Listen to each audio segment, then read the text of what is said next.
Gold prices opened the session trading lower, something we've become quite accustomed to in 2021. Gold prices have been trending lower. Today we got as low as 1761 before things turned around and started to trade higher ahead of the FOMC announcement.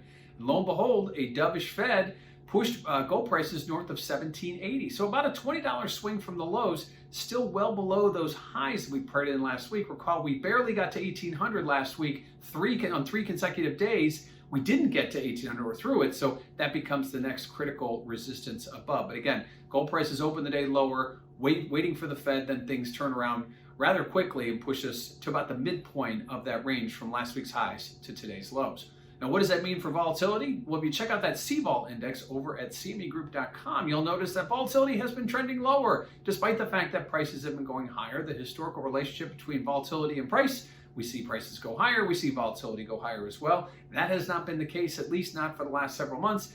Volatility has been trending lower pretty much year to date, despite the fact that we have seen some upswings, likely because of the fact that while the Fed is still in play, gold prices have struggled to gather any momentum to the upside, given the higher interest yields that we're seeing in treasuries. Likewise, cryptocurrencies have again been stealing some of the allure away from gold that has historically not been there. So gold prices struggling to go higher year to date, but today saw a big bounce off the lows, but volatility did not react in the way it typically does.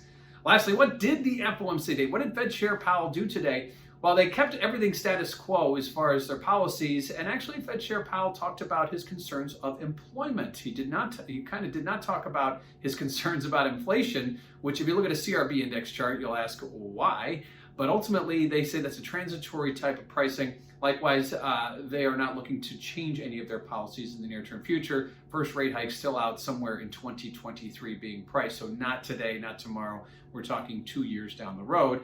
Gold prices typically would benefit from this. Likewise, we saw the dollar, which was rallying this morning, make a quick reversal and go lower. Yes, that helped gold prices today, but the dollar trending lower and seeing a big move push lower and continue to push lower should be beneficial to gold prices. It'll be yet to be seen as that's going to happen as yields remain elevated and cryptocurrencies, again, stealing the allure away from previous gold buyers. So gold prices open the day lower ahead of the FOMC, but get a nice boost off a dovish Fed and a weaker dollar as we hang in the midpoint of last week's high and today's low.